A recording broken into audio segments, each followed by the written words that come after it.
다윗의 실수에 관한 말씀을 우리가 볼 수 있습니다. 성경에 보면 다윗 참 하나님 앞에 기도하고 하나님 말씀과 은혜로 살고 또 승승장구하던 다윗이 넘어질 때가 2번 있었습니다. 그가 실수할 때가 2번 있었는데 한 번은 오늘 이 밧세바 사건이고 또 하나는 인구조사의 사건입니다. 하나님께서 이 2가지 사건 때문에 이 다윗에 대해서 심히 불편했습니다. 또 이 다윗을 향하여 하나님께서 이 그 여호와 보시기에 악하였더라 이렇게 표현할 정도로 하나님께서 다윗이 행하는 이 악한 일 그것에 추궁하고 또 그 일을 모든 것을 들춰내면서 이제 바로 잡아가는 이 모습을 보게 되지요. 여러분, 우리는 인생을 살면서 늘 조심해야 될 것이 있습니다. 그러므로 스스로 섰다 하는 자는 넘어질까 조심하라. 스스로 섰다 하는 자는 나는 괜찮아. 나는 항상 영적으로 무장돼 있어. 나는 목사야. 나는 장로야. 나는 권사야. 나 괜찮아. 나 기도하는 사람이야. 이렇게 스스로 섰다고 생각하는 사람 항상 넘어질까 조심하라 그랬어요. 그렇기 때문에 우리는 넘어지지 않도록 항상 깨어 있어야 됩니다. 사람이 넘어지는 건 순식간입니다. 물론 나이가 들으면 다리 힘이 없으면 넘어지죠. 그런데 그렇게 넘어지는 건 말고 우리가 참 잘 나갈 때 조심해야 돼요. 그래서 저는 신학을 할 때에 이 교수님이 항상 목사가 되면 3가지를 조심해라. 이건 넘어지지 않도록. 여기에 걸려 넘어지면 목회에 큰 어려움이 빠진다. 3가지. 그 중에 첫째가 물질 문제. 물질 때문에 넘어지지 마라. 돈 때문에 넘어지면 그것 때문에 시험 되면 굉장히 어려워. 2번째는 이성 문제. 여성에 대해서 또 이 이성에 대해서 항상 조심해라. 그래서 넘어지지 않도록 해라. 또 3번째 명예. 명예 조심해라. 나중에 뭐 교회가 커지고 그러면은 자꾸 이 목회, 기포, 교회 양들보다는 자꾸 명예심이 들어서 다른데 자꾸 시간을 쏟고 또 그 명예를 얻으려고 하고 그러다 보면 넘어진다. 그런데 정말 틀림이 없더라고요. 물질 때문에 넘어지는 목회자 많잖아요. 이성 때문에 넘어지는 목회자가 많이 있잖아요. 또 명예 때문에 목회가 아닌 정치와 어떤 명예 때문에 나와서 넘어지고 추한 꼴 보이는 사람들이 많이 있는 것을 종종 보게 됩니다. 오늘 여러분은 어떻습니까? 나는 무엇이 약합니까? 나는 무엇 때문에 넘어지곤 그렇습니까?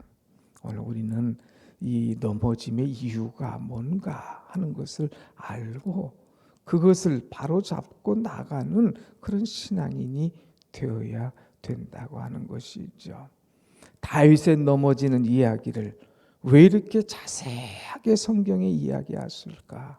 이것은 곧 우리의 이야기다 이거예요.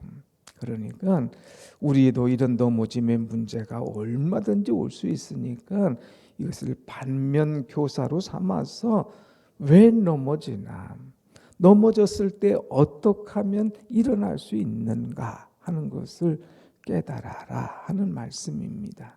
자, 오늘 11장 1절 말씀 보면 그 해가 돌아와 왕들이 출전할 때가 되매 그랬어요. 다윗이 잘 나가지 않습니까?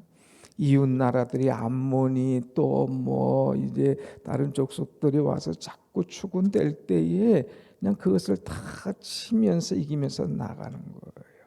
그런데 암몬 족속이니 모압 족속이니 작은 일들이 자꾸 나타나요. 그럴 때에 이제 이 장군들이 나가서 싸우고 이깁니다. 여기 또 출전할 때가 되었다고 그랬어요. 그럴 때에 이제까지의 모든 전쟁은 다윗이 나갔습니다. 나가서 진두지휘하고 또 하나님 갈까요 말까요? 올라갈까요 말까요? 어떻게 공격할까요? 그때마다 하나님께서 물어볼 때마다 지시해주고 순종하고 그래서 승리해서 나갔죠. 그런데 오늘 여기 보니까 출전할 때가 됐는데 다윗이 움직이질 않았어요. 요압을 보냈어요. 그의 부하들을 보냈어요. 이스라엘의 온 군대를 보냈어요. 그리고 다윗은 예루살렘에 그대로 있더라 그랬어요. 다 출전할 때가 되었는데도 불구하고 그는 그대로 있더라는 거예요. 이것이 뭡니까? 벌써 이 영적 자만심이 오면 문제가 생기는 거예요. 내가 나가서 기도해야 되는 거예요. 내가 나가서 주의를 해야 되는 거예요. 내가 나가서 싸워야 되는 거예요. 근데 야 됐다 이제 이만하면 됐으니까 나는 너희들이 나가라 하고 다 부하들 보내고 사람들 보내고 자신은 딱 그대로 자리 잡고 있는 것을 보게 되지요. 영적 자만심 들면 이 문제가 심각해집니다. 그냥 나태해지면 그냥 이 모든 것이 무너지기 쉽다는 것이죠. 하나님의 은혜가 아니었습니까? 여기까지 자기가 뭐 잘해서 한 것이 아니라 전적인 하나님의 은혜였는데 조금 살만하고 편안해지니까 하나님을 찾지 않고 나태해지는 이런 모습을 우리는 볼 수가 있습니다. 여러분, 사울에게 쫓겨다닐 때 얼마나 하나님 앞에 기도했습니까? 어렵고 힘들 때 얼마나 하나님께 부르짖었어요.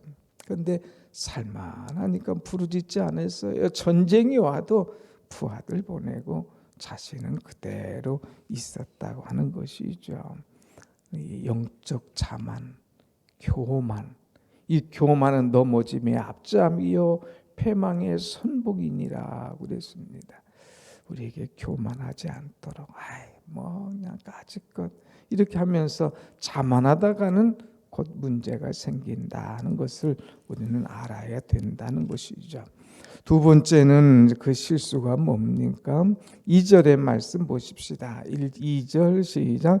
저녁 때에 다윗이 그의 침상에서 일어나 왕궁 옥상에서 거닐다가 그곳에서 보니 한 여인이 목욕을 하는데 심히 아름다워 보이는지라. 여기 보면 저녁 때에 다윗이 그의 침상에서 일어나 그랬어요. 저녁이 되면 침상에 들어가야 되지 않습니까?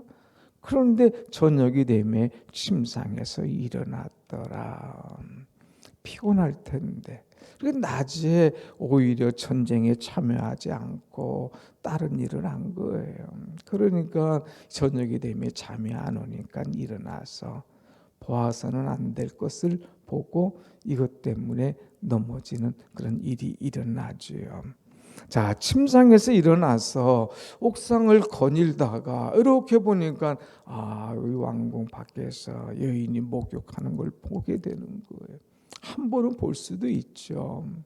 그런데 그거 그냥 본 걸로 끝나는 것이 아니라 그 죄가 더 구체적으로 가게 됩니다. 3절 보면 다윗이 사람을 보내 그랬어요. 다윗이 사람을 보내. 그냥 본 걸로 참 아름다운 여인이구나. 이 본 걸로 끝난 게 아니에요. 사람을 보냈더라 그랬어요. 그리고 그 여인을 알아보게 하였더니 이 사람이 누군가 좀 알아봐라. 또 알아보니까 엘리암의 딸이요 햇사람 우리아의 아내 밧세바입니다 하고 이제 그 이름까지 그 남편까지 어느 집안까지 딱 드러나게끔 됐어요. 자, 이러면 이제 이 정리를 해야 되는데 더 구체적으로 나갑니다. 4절에 보면 다윗이 전령을 보냈어요. 사람을 보내서 그 여자를 데리고 오게 하라.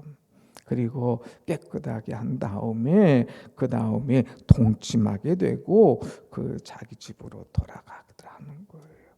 그리고 나중에 소식 들으니까 임신하게 되었더라는 것이죠. 죄는 순식간에 한 번에 오는 게 아니에요. 이 침체는 한 번에 배가 쑥 가라앉는 게 아닙니다. 구멍이 하나 나고 어디가 문제가 생기면 그때부터 가라앉는 거예요. 그러니까 가라앉기 시작하면 그건 벌써 이제 끝납니다. 이제 더 이상 방법이 없어요. 그러니까 가라앉기 전에 어디가 구멍이 났는지, 어디가 문제가 있는지 빨리 수선하고 빨리 고쳐야 되는데 그렇지 않고 계속 더 그냥 보는 걸로 끝나는 것이 아니라 만지작거리는 거예요. 그걸로 끝나는 것이 아니라 구체적으로 거기에 들어가게 되는 이 죄의 모습을 보게 됩니다. 여러분, 우리에게 이런 죄의 모습이 올 때에 우리는 이것을 빨리 해결해야 됩니다.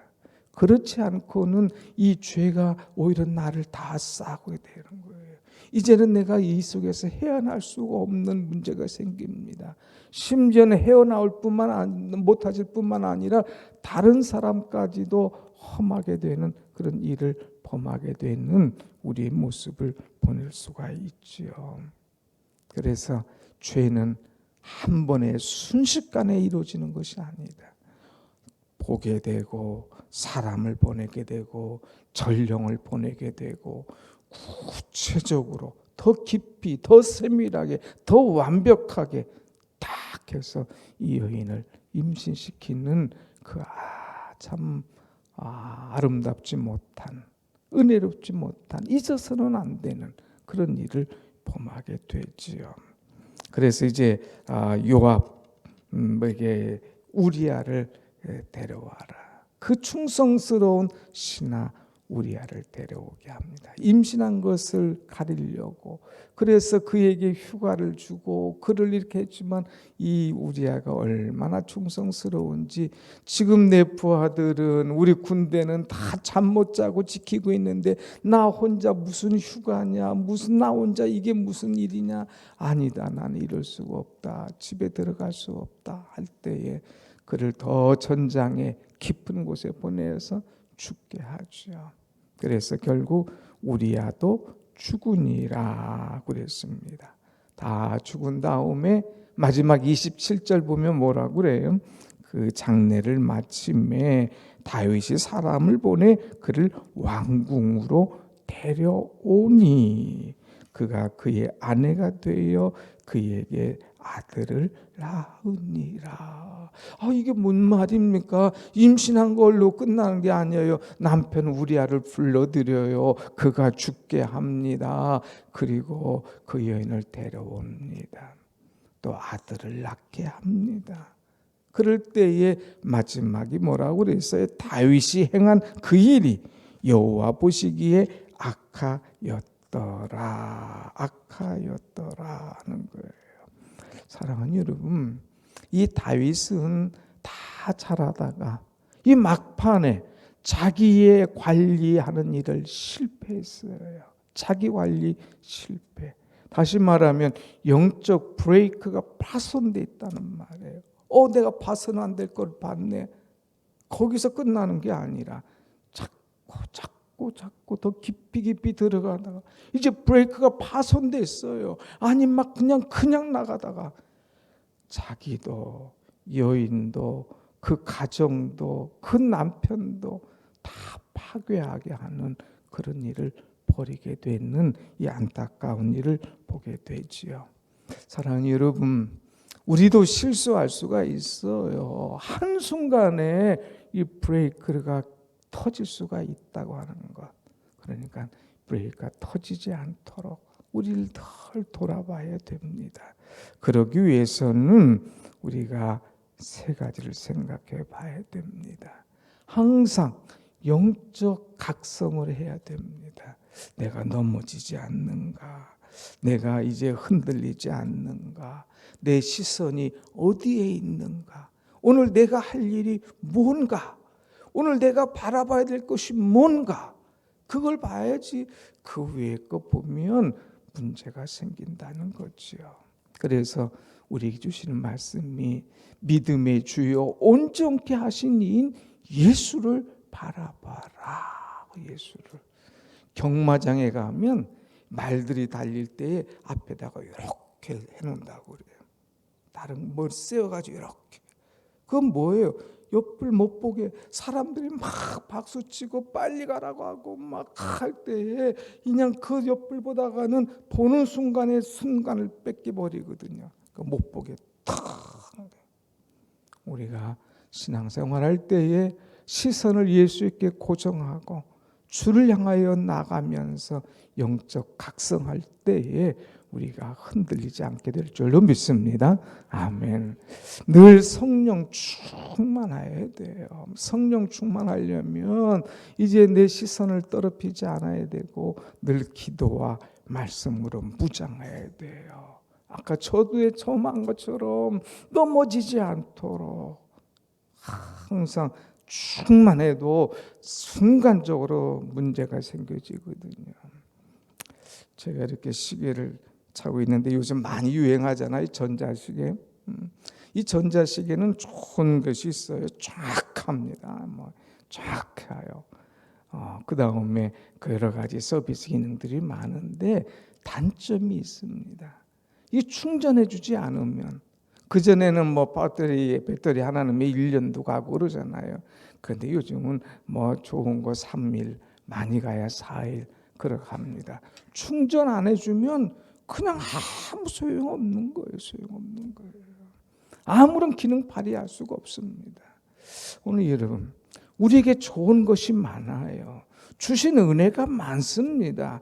그런데 영적으로 충전하지 않으면 한순간에 다 무너지고 한순간에 다 쓸데없는 것이 된다고 하는 거예요. 그러니까 무너지지 않도록 항상 영적으로 충만하고 성령 충만하며 살아가는 여러분의 신앙이 되시기를 간절히 축원합니다. 아멘. 하나 더 한다면 무너지지 않는 비결이 있어요. 그것은 거룩한 헌신이 우리에게 있어야 됩니다.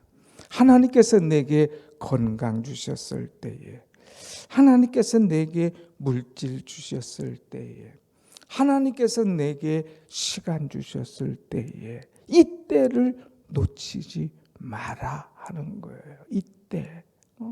이제 젊었을 때 애 키울 때 너무나 바빴잖아요. 그냥 여러분 그냥 한참 20, 30대 또 결혼한 다음에 40, 50대 너무나 바빴잖아요. 가정을 세우고 경제를 일구고 자녀 교육하느라고. 그런데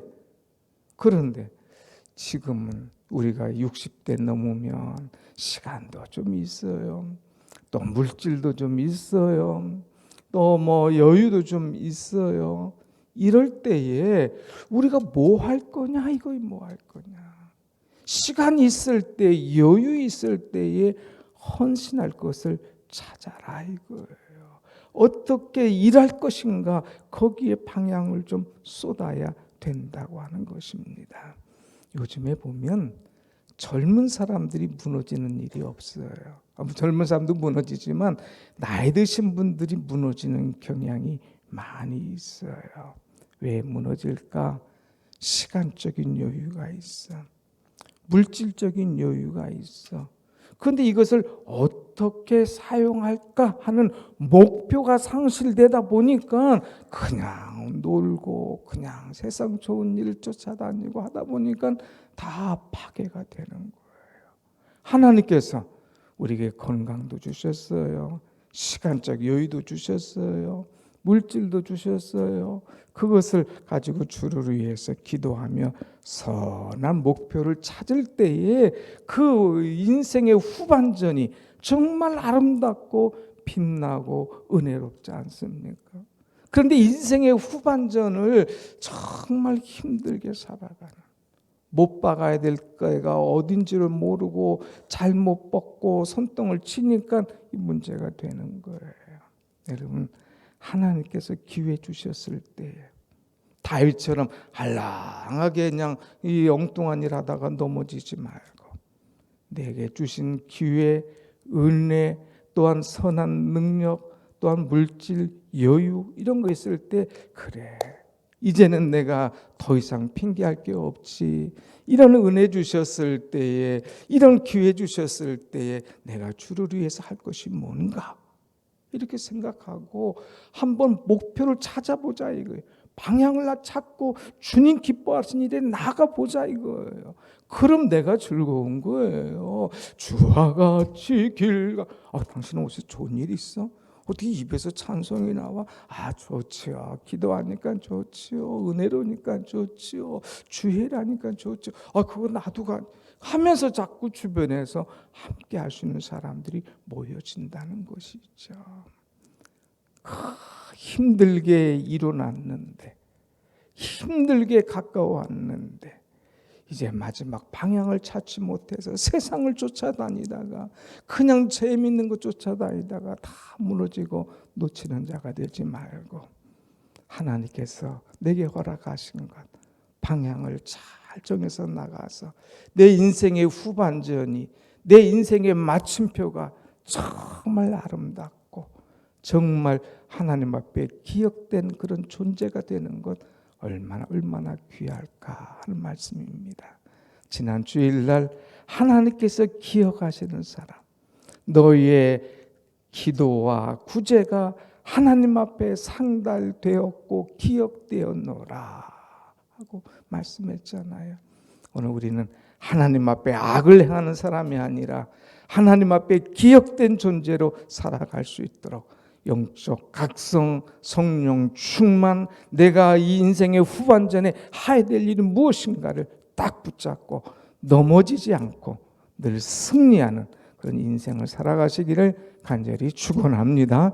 아멘. 기도하십시다.